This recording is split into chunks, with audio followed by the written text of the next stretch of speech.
Hi everyone, my name is Nyla. I'm a public health educator and I am documenting the series on my pregnancy with my baby that has trisomy 18. So after finding out our baby has trisomy 18, we met with the genetic counselor to educate us on the news that we just received. Honestly, I was not even paying attention to him. We had just found out that our baby was sick. So my husband were my ears. Because literally whatever that genetic counselor was saying just went one ear and out the other. Because I literally was still in shock hearing that our baby that we had prayed for was going to die. So unfortunately, I was offered the option to terminate the pregnancy or continue on with this pregnancy, even though I knew the outcome of the baby. And that's why this what's going on right now with the Supreme Court, this overturn of Roe v. Wade, it's heartbreaking, and I feel like I can necessarily just relate, but I'm in that situation. But to not talk more about that, but since I had just had the genetic test taken, they said to wait for the results and then we can go from there. So the following week, we had confirmation that our baby has trisomy 18 from the results. And then we were scheduled to meet with a maternal fetal medicine physician to talk about an amniocentesis, or a CVS. I literally cannot pronounce what CVS stands for. It's like, but a CVS. So we can get a diagnosis. They said that the American College of Obstetricians and Gynecologists wants women to have a diagnosis first before making a decision on what to do with your pregnancy. So while speaking with the maternal fetal medicine physician, we decided that we're just going to continue with pregnancy because our baby has a heartbeat. She is alive, so it's a girl. She's alive, and she's floating around. I did not feel right to go ahead and actually terminate a baby that was still living, even though we know this baby's outcome. So when I mentioned that, the doctor had said that that we're going to put me on palliative care throughout the pregnancy, and then I will have a team of nurses that would be my support team. So I had an amniocentesis done, or the CVS, the word that I can't pronounce.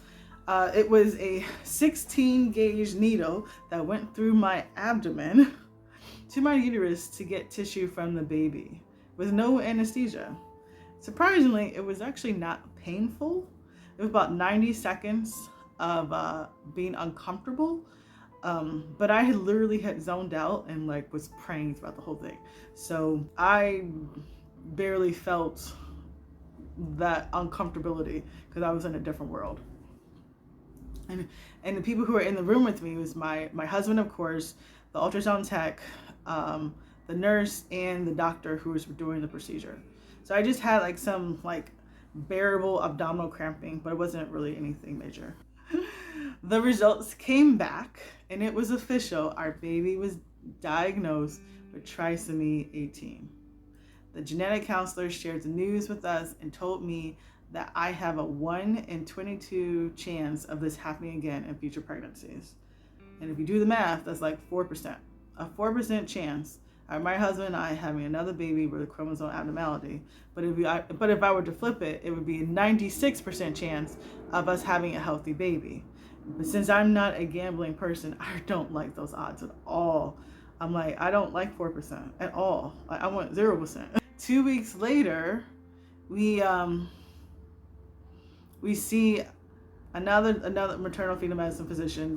The first maternal fetal medicine physician that we saw that gave us the initial news that our baby has trisomy 18, and I refer to her as the bad news doctor. It's nothing against her personally. I just always seem to have an attitude every time she comes into the room. Because she always shares bad news. And she explains everything. She's very thorough. and will say everything that she sees in an ultrasound.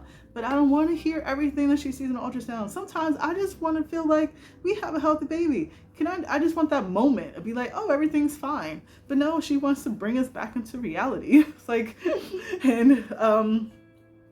and say all this bad news that I don't want to hear. So that's why I refer to her as the bad news doctor. And then she explained to us that if I were to have a DNC, that our baby would be vacuumed out into pieces. And that's not something I wanted to hear. And when I heard that, that was complete confirmation for me that I wanted to continue on this pregnancy and try to make it to term so our baby can be delivered whole. And for me to even have to think about that, it's just sad. Just like, oh, I want my baby to be delivered whole. Like,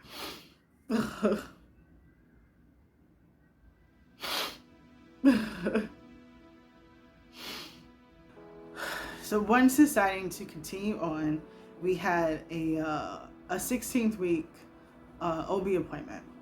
And for a minute, our baby gave us a little bit of scare because the OB could not find the heartbeat. When she couldn't find the heartbeat, I was literally thinking, okay, this is it. This is it. We're about to lose our baby girl. But then the doctor used another Doppler machine, and there she was, floating around, and she still had a heartbeat. So that was like a big sign of relief for my husband and I, until we had our 16-week ultrasound. And the bad news doctor explained to us that our baby girl doesn't just have her intestines outside of her body, because she has I can't pronounce the word, thalacele, I think it was called ophthalmicity. So she had ophthalmicity. We saw the intestines are outside the body. Ophthalmicity, intestines are outside the body. Then she said that the liver is outside the body, and that the heart is not in the right. So it's not where it's supposed to be. It's lower, and it's lower than where it should be, and she has a club foot. So now you understand why I call this doctor the bad news doctor. On the positive side, we were given a Build-A-Bear from a nonprofit that donates Build-A-Bears to hospitals, to families that have babies with life-threatening diagnoses.